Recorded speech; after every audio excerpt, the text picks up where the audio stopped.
This is ninth grade lit again, a little bit. This is the beginning of the Friar's Tale. I've already recorded the end of it. So for those who need to know what happens at the beginning, again, I'll record it. But this is the prologue. This is what Chaucer records as a dialogue between some of the characters. Our worthy limiter, the noble friar, remember he's a limiter because he's limited to a particular place to beg, and friars do not get a salary from anybody. They have to generate their own income, which turns out to be primarily begging. This limiter, the noble friar, kept glancing with a lowering sort of ire toward the summoner, but to keep polite, as yet had said no ugly words outright. At last he turns toward the wife of Bath, who had just told her story. And the friar says, "Madam," he said, God be about your path. You here have touched on many difficult rules, debated, I assure you, in the schools. Much you advanced was excellent, I say. But madam, as we ride along the way, we're only called upon to speak in game. Let's leave the authorities in heaven's name to preachers and schools for ordinance. But if it meets the company's demands, I'll talk about a summoner. For a game, Lord knows, one can be certain from the name a summoner isn't much to be commended. I hope that none of you will be offended. So this reminds us or tells us that the summoner and the friar don't like each other. And so the friar, who's going to speak next, says, I'm going to tell a story about a summoner. He makes that statement, and then it says, that he says, who is a summoner? A summoner is one who runs about the nation dealing out summonses for fornication, is beaten up by every villager at the town's end. So he's really starting to insult the summoner, and he's interrupted by the host. Now mind the manners, sir, our host called out, befitting your estate. In company we do not want to debate. You tell your tale and let the summoner be. Leave the summoner alone, the host says. Just tell your story. And then the summoner jumps into the conversation. Nay, said the summoner, makes no odds to me. In other words, doesn't matter to me what he says. Say what he likes. When my turn's to come, I'll pay him back. So this is a war of stories. I'm going to tell a story about you, your occupation, and you'll turn around and tell an insulting story about my occupation. We're going to read the insult too, or just the original one? The story is the insult. No, I mean, are we going to read both? Is there? No, you're welcome to do that, Okay. but we won't have time. Do we get to keep these books since do we buy more? Or? I have to keep them. Gotcha, Yeah. gotcha. I didn't know if you bought a new set. Yeah, we did, but I'm still keeping them. No, I know. All right. So I'll pay him back. By God, I'll strike him dumb. I'll tell him what an honor it is, none higher, to be a limiter, a flattering friar. I'll tell him all about that job of his. The host replied, let's have no more of this. Remember, they got the host just for this very purpose, so he could break up fights and arguments. Our host replied, let's have no more of this. Then turning to the friar, we prefer, he said, to hear your story, my dear sir. So obviously Chaucer wrote that as a transition from the wife of Bath to the Friar's Tale. He doesn't do that always, because remember, he died. He didn't get to finish it. So is their relationship pretty much like enemies? Like Yes, like each other? that's what it is. So why don't we start with, would you like to start, Charlotte? Sure. Yeah, okay. Question. Yeah, I was just looking. I'll get you. Yeah, I'll get you. Go ahead. Here's the Friar's Tale. In my own district, once there used to be a fine archdeacon on the high degree, who boldly did the execution due on fornication and on witchcraft too, bawdry, adultery, and Defamation. defamation, breaches of wills and contracts, Spoil. spoliation Yeah, good. of church endowment, failure in the rents and tithes, Tithes. Tithes, like tithes and offerings that you give at your church. tithes in disregard of sacraments, all these and many other kinds of crime that need to have no rehearsal at this time. Usury. Usury, simony too, but he could boast the lechery was what he punished most. They had to sing for it if they were caught, like those who failed to pay the Tithes. tithes they ought. As for all such, if there was an infamy, nothing could save them for the Pecunial, that means, fine, pecunial yeah. torment. For those who tithes and offerings were small, were made to sing the saddest song of all.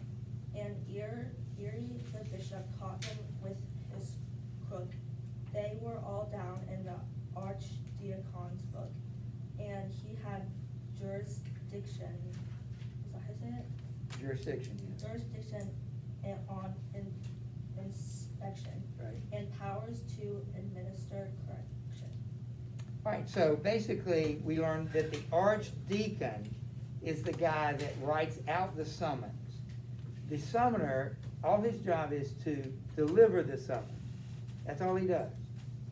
And so he's talking about the archbishop and the kind of things that the church considered a crime and would try these people for their it's basically more immoral behavior. Yes. I'm sorry, I'm asking a lot of questions today. The archdeacon writes off the, He writes the summons. He's the one who summons. oh, he writes. The summoner is just delivers the summons. Yeah, yeah. So Olivia, you can start next, and, yeah. He had a summoner ready to his hand, and there was no squire boy in all the land. For he had snugly formed a gang of spies who taught him where his profit might arise, and he would spare one lecture from his store, and teach the way to 420 more, though it may drive him mad and large hair. Our summoner here, I will not spare his palfreys, had no jurisdiction on friars, and cannot make infliction upon us now or ever, or take dues from friars, nor from lunar stews. The summoner shouted, we have no control on either lot. The devil take your soul. Called out the host. I say I won't have squalls. On with your story, sir, and if it galls the summoner, spare him not, my worthy master. Right, you get some insight there as to the corruption of this summoner. What the summoner will do, he will, because he takes the summons, he knows what people are up to, and so he has spies who will tell him what people are doing in their private lives, and he'll go and he'll what do you call it? He'll blackmail them. He'll say, I know, I've heard about what you're doing, you and this person. Listen, you can get in a lot of trouble. If you pay me $100, I won't say anything. So he uses information and blackmail people for it. So that's why he's corrupt. Yeah. What question are we on? I don't know. Click on. 'Cause- yeah, okay, okay. Which question are we on? Because it says his gang of spies and his winches, and that's number 4. Yeah, and he'll talk more about that. Yeah, let's see what that's about. Amelia, would you read? This treacherous thief, the friar said, was pastor to certain balls that ate out of his hand. Lures for a hawk, none such in the land. They told him all the secret things they drew from sinners their acquaintance was not new. Each was his agent, say, the private spy. He drew large profits to himself thereby. Every archdeacon did not always know how much he got. He didn't have to show a warrant when he chose to make things hot. For some obscure, uneducated sot, for he could summon under threat of curse, and they were glad enough to fill his purse, or give him banquets at the Lamb and Flag. So you get the idea, you see how the racket works, how he's able to blackmail people, finds out information. Charges more than the the fine. He charges more of the fine than the archdeacon. So all he has to do is give the archdeacon some money, but he keeps some of it. The archdeacon has said doesn't even count it. So that's how another way he does it. Jacob, would you read the next two. And just as Judas kept a little bag and was a thief, just such a thief was he. His master got no more than half the fee, to give the man his due and not to scam. He was a thief, a summoner, and a pimp. And he had wrenches in his A retinue is an entourage, you know what that means? That group that follows him around, he has an entourage. And they're wenches, that's just a nice word, not all that nice, but a nice word for prostitute. So he knows the prostitutes and he knows the people who are going to the prostitutes. That gives him a lot of information that he can blackmail people for. So when the Reverend Robert or Sir Hugh or Jack or Ralph, whoever it was, drew near, they would they told it in his ear, and he was and these wenches made a game at it. Then he would fetch forth a fictitious writ summons that goes before the chapter's bench, and skin the man while letting off with the bench, saying, "Dear friend, I know you will fulfill her name when you're stuck from my black register. Trouble yourself no further, my own good man. On her account, I'll help you all." Yeah, notice again how it works, the ladies, a euphemism there. They know, they'll go to him and tell him who are the men that came to see them. Did you notice anything about the names? One is Reverend Robert. You get that? So a pastor is going to this prostitute, or Sir Hugh. Sir means he's a knight or peer, some sort of peer. So he could be a duke, he could be a duke or a count or something. So he's gonna make money off these guys, they have money. And so he threatens them, he blackmails them because the prostitute came to him and told him who it was. So it's pretty corrupt. Thanks. Julie, would you read? And it's, he knew so much. Is that it? Yes. Oh, I just lost it, okay. He knew so much of bribery and blackmail, I should be 2 years telling you the tale. There is no sporting dog that's more expert at knowing a wounded deal from one unhurt. And was the summoner who could spot for sure, how do you pronounce that? Lesher, adulterer, or paramour.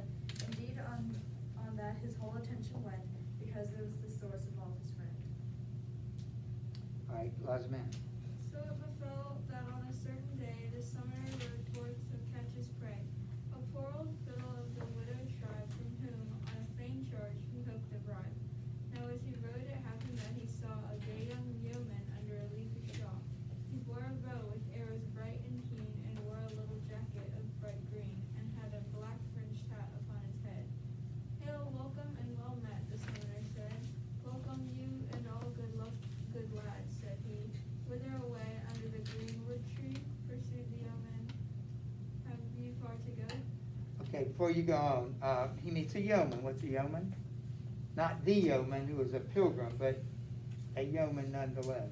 Different one. Doesn't he well, did you say it was kind of, I don't know.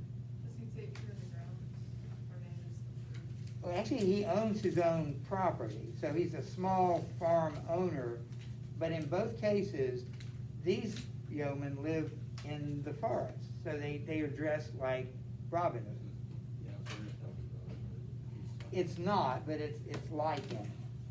All right, so he meets this yeoman, and they start up a conversation. Liza, you want to read one more? What do the What? What do the yeoman and the summoner have in common? You're about to find out. The summoner paused a moment and said, "No, just here close by.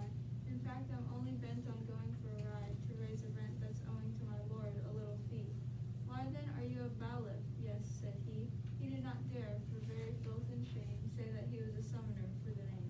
They find out that they're both bailiffs type people. Bailiffs are the same as a summoner. Bailiffs would be people that took summonses for the royal court, just like the summoner takes one for the church court. Bailiffs are for royal. Bailiff is the royal court, yeah. Oh, it said, first, he said several cuts already. If you notice, he says he didn't want to admit he was a summoner because that's so shameful. So he admits that. And it was something else, but I can't think of it right now. So, Andrew, everything that they say at this point on is going to be ironic later. So just pay attention. What they say something, but they don't know we don't know what they mean until later. We'll see that it had a great deal of significance. How did Chaucer describe the archdeacon? He didn't really describe the archdeacon. He just told us what he did. He was the one who summons people to court for various morality issues. And one thing we did say that he doesn't really pay attention to how much the fee is. So that's how the summoner is able to take some of the money and then give the rest to the archdeacon of the fine. But he's cheating the archdeacon. Oh, tax collectors used to make money. That's how, like, Roman tax collectors. Exactly. Make money. Yeah, Matthew. Yeah, Matthew would do that, probably, because he was a tax collector. Oh, sorry. Did any of you watch The Chosen? Do you know what I'm talking about? Yeah, I watched some of it. Yeah, that was fascinating. And Matthew, I like the way they Oh, that's my favorite. Describe He's Matthew. supposed to be. I know, yeah, he is. I know the actor is on the spectrum at some point, but. I've never seen any of the actors, but they were all new to me, but I liked them a lot. All right, That's really good show. It's kind of weird. That's how I see Jesus now. Like if I read the Bible, I have a mental image of those characters. Oh yeah. Well, kind of are you ready? Oh yes, I am. What page? Yeah, I'm on 296. tomorrow. 96. Oh, hold on, I'm one away. Welcome to you and all the. Nope, well, I'll be damned. I'll be damned. Okay, it's not a cuss word here. It is a cuss word, but not here. It's literally, if you take it literally, it means I am condemned, because we use that expression, someone is condemned or damned to hell. So the yeoman says, I'll be damned. And he uses that word specifically because we think of that in biblical terms as, going to hell. So notice that, Later on, he's gonna go to hell. what's that again? Does that mean like later on he's gonna go to hell or something? Well, you could be right. I'm telling you that there is some significance in that. So go ahead. Well, I'll be damned, the yeoman said. Dear brother, you say you are a bailiff? I'm another, but I'm a stranger round about this part. I'll beg acquaintance with you for a start, and brotherhood, if that is fair to offer. Thank you, Dominic. I have some gold and silver in my coffer, and should you chance to cross into our shrine, all shall be yours, as much as you desire. My word, the summoner answered, thanks a lot. The pair of them shook hands upon the spot, swore to be brothers to their dying day, and chatting pleasantly, rode on their way. So a couple of things, again, that will turn out to be ironic. He says, if you ever come to my shire, he says, all shall be yours, like the money you can get there. And then they call each other brothers. They shake hands and call each other brothers. The summoner doesn't know something. We don't know something yet that we'll find out in a minute that make these gestures and these words significant. Yeah, okay. Does someone against what? He shakes the hand of the yeoman and said, we're brothers. They call each other brothers. Yeah. Okay. But we don't know why that's significant yet. You will. Go ahead. This summoner, always ready with a word, as full of venom as a butcher bird, and sticking his nose into one thing or other, went on. And where do you live? At home, dear brother? I might come calling there some another day. The yeoman said in soft-spoken way, oh, far away up north. I'll tell you where. I hope that sometime I shall see you there. Before we part, I shall be so explicit about my home. I'm sure you'll never miss it. So they're talking about, yeah, I'd like to visit where you live, yeoman. He's, up north somewhere. He said, well, I hope that you'll be able to see me there some. There's emphasis on where we don't know where he lives yet, but you will in a minute. What's a butcher bird? Good question. Yeah, they don't. Tell me you subtler, sorry. You subtler tricks? No, seriously. Where are you? Oh, well, hold on. Brother, the summoner said, I'd like to know if you can teach me something as we go. Since you're a bailiff, just the same as me, tell me subtler tricks. Now, seriously, how can I win the most money at the game? Keep nothing back for conscience or for shame. Talk like a brother. How do you make out? So they're both bailiffs. That's what they have in common. And bailiffs are cheaters, apparently. They were cheating their boss and cheating the people. And so he said, what are some tricks? I'd like to know how you do it. How do you make, more money? Dominic. Into level break level. Yes. Okay. Level break level, brother, just about. I'll tell you a truthful story all in all. My wages are extremely tight and small. My master is hard on me and difficult. My job laborious and with poor result. And so it's by extortion that I live. I take whatever anyone will give. At any rate, by tricks and violences, from year to year I cover my expenses. I can't say better, speaking truthfully. The summoner said, it's just the same with me. I'm ready to take anything God wants, unless it is too heavy or too hot. What I can get out of a little chat in private, why should I conscience follow at that? Without exhaustion, how could I make a living? My little jokes are hardly worth forgiving. Vows of pity, conscience, I have none. Plague on these penance fathers, everyone. We make a pair by God and by St. James, but brother, what do you say to swapping names? One more. The summoner paused, the human all the while. The summoner spoke, had worn a little smile. Brother, he answered, will you have me tell? I am a fiend, my dwelling is in hell. I ride on business and have so far thriven by taking anything that I am given. This is the sum of all my revenue. You seem to have the same objective too. You're out for wealth, depart no matter how, and so with me I'll go a-riding now, as far as the world's in search of prey. So who is the yeoman? He's the devil. demon boy. He's the devil. So all this business about being damned, and I hope you'll visit me somewhere, takes on another meaning now that we know who he is. Ben. Is he the devil or a demon? He calls him the devil, but I don't know. I don't know what that means. I'm thinking he's just a devil, a demon, not Satan himself. Lord, said the summoner, what did I hear you say? I thought you were a yeoman, certainly. You have the body of a man like me. And have you then another shape as well, appointed for your high estate in hell? No, he replied, for hell admits of none. But when we like, we can appropriate one, or rather make you think we have a shape. Sometimes it's like a man, sometimes an ape, even an angel riding into bliss. There's nothing very wonderful in this. A lousy conjurer can trick your eye, and he, God knows, has far less power than I. So the first question the summoner asks is, do you have a body? You look like a man, but can you get new bodies, different bodies? And we'll see. He says, in hell, we don't have bodies. Just like in heaven, you won't have a physical body. You'll have maybe a spiritual body until we get it back, and we will get it back. You think we'll look the same? I think we will. I think he's going to restore us, not give us a completely new identity. Because, like, do you think if I ask, I could look like Brian Reynolds? Did you know, I'm not going to show this to you right now. This is funny. On 2 occasions, my son has been, like just the other day at a McDonald's, this woman behind the counter kept staring at him. And, the second time this happened, and when he got up there, he says, you look exactly like Ryan Reynolds. Anybody ever told you that? He How said, old's your son? Like an adult or?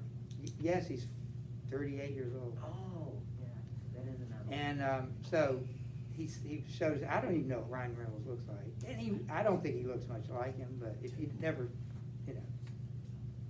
people have thought he was. You seen Detective Pikachu? What? Detective Pikachu. About Are you Deadpool?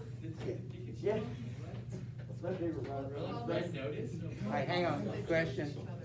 What? What prompts this they're gonna share the wealth. They're gonna work together and share. Now, you're talking to the devil here. I wouldn't take the guy's word for it, but our summoner is so dumb that he does, naive. I guess when you kind of turn your horse and run. Also, does the horse know he's Satan? Does the horse know he's saying? Yeah. Does the horse know anything? Well, the horses knew when Jesus was a thing. They were like, "Whoa." Oh, I see what you mean. Well, the horse is not conscious of No, that. but He's like- just reacting like a Wouldn't it be horse. like weirdly warm from all the fire? I don't think so. Like, What are you talking when you got on the horse. They don't have bodies, remember? Right. They don't have bodies. All right, so we need somebody over there, maybe Grayson. Would you read, and we're going till 2:30, but we probably won't, we'll probably have time with it, but why, yeah. All right, so here is the summoner asking more questions about the body of the devil. But why pursue the summoner, track your game in various shapes? Why don't you stay the same, just to appear, he said, in such a way as will enable us to snatch our prey? But why do you have to go to all this bother? For many reasons, my dear brother. You shall know all about it in good time. The day is short, and it is long past prime. And yet I have taken nothing the whole day, and I must think of business if I may, rather than air my intellectual gift. Besides, like the reins to catch my dread. If I explained, you wouldn't understand. Yet since you ask why we are a busy band, it's thus. At times we are God's instruments, a means of forwarding divine events. When he so pleases that concern his creatures by various arts, disguised by various features.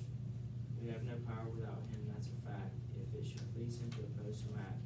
Sometimes at our request he gives us leave to hurt the body, though we may not grieve the soul. Take Job, his case in point. At other times the two are not disjoined, that is to say, the body and the soul. Sometimes we are allowed to take control over a man and put his soul to test, but not his body. Always is for the best. For every time a man withstands temptation, it is a partial cause of his salvation. Though our intention is, when we beset him, not that he should be saved, but we should get him. At times we slave for men without complaint, as an Archbishop Dunstan, now a saint. Why I was a servant to the apostle once. So is there one thing, we finish up, is there one thing about that conversation that the devil describes that we should take away as to, it has to do with their relationship to God? What is that? Yes, that even the demons are subject to God. God made them, and he allows them apparently, he controls them. You know, for instance, in Job, Satan said, you know, Job would curse you if his life got worse. And God said, well, you can take all his stuff and his children, but don't touch his body. And then the next time he said, you can touch his body, like with illness, but you can't take his life. And so God is in charge even of the demons. Hang on. If somehow, like, what do you think would happen if Satan hadn't listened to God, just like did his own thing, kind of like for Job? Like, God would like distract him for like. Okay, ask it again. If he had not, If he hadn't listened to God and like hurt Satan? Job more than what he was supposed to, God like smacked him or just like. And God Satan would've would let let it out to the first place. well, remember, the Bible teaches God is sovereign. So Satan, there's no way Satan can do his own thing if God doesn't allow it. So everything Satan does is supervised by God and allowed or not allowed. All right, so I hope to see you tomorrow. One more day. We'll finish this tomorrow. You are excused. Well, he made a mistake. What was it that said? Probably the biggest mistake. questions are. No, anyone can like pretty much. Well, probably not. I wouldn't worry about it. I mean, he's an Great. angel. Thank you. He's not like a human. You can't. Mr. Powell,